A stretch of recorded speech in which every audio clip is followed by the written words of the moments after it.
ADRE result 7 March শুক্ৰবাৰে আমাৰ grade 3 আৰু গ্ৰেড 4ৰ যি আমাৰ ৰিক্ৰুটমেণ্ট কমিশ্যন আছে তেওঁলোকে ঘোষণা কৰিব যিমান কেইটা পদ আছে তাৰ বিপৰীতে দুজনকৈ ল'ৰা ছোৱালীক এই পৰীক্ষাত উত্তীৰ্ণ হ'ব আৰু তেওঁলোকৰ মাজত পৰৱৰ্তী সময়ত ৰিটেন টেষ্ট অৰেল অনুষ্ঠিত হ'ব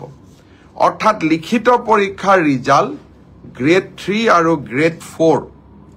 আমি 7 মাৰ্চ তাৰিখে ঘোষণা কৰিম এটা পোষ্টৰ বিপৰীতে দুজনকৈ ল'ৰা ছোৱালীয়ে এই লিখিত পৰীক্ষাত উত্তীৰ্ণ হ'ব শেষৰ নম্বৰটোত যদি বেছি ল'ৰা ছোৱালীয়ে একেটা নম্বৰে পায় তেতিয়াহ'লে হয়তো 3000 পোষ্টৰ বিপৰীতে মই ধৰি ল'ব কৈছো 6000 ল'ৰা ছোৱালী পাছ কৰিব লাগে কিন্তু একেটা নম্বৰ যদি বহু পৰীক্ষাৰ্থীয়ে লাভ কৰে তেতিয়াহ'লে একে নম্বৰ পোৱা ল'ৰা ছোৱালী সকলেও পৰীক্ষাটো ডেফিনেটলি পাছ কৰিব অৰ্থাৎ আমি যদি ধৰি লওঁ 50 is a cut off mark কিন্তু 50 যদি 50 জন ল'ৰাই নম্বৰ পাইছে তেতিয়াহ'লে 50 জন ল'ৰায়ে লিখিত পৰীক্ষাত পাছ কৰিব গতিকে 1:2 বুলি ক'লেও 1:2 একেবাৰে গ্ৰামাটিক্যাল সেন্সত নহব হয়তো দুজন চাৰিজন ল'ৰা ছোৱালীয়ে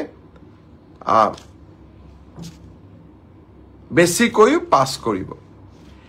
এডিআৰইৰ পৰীক্ষালৈ তাৰ ৰিজাল্ট কি হ'ব তাক আপোনালোকে জানেই সেইবাবে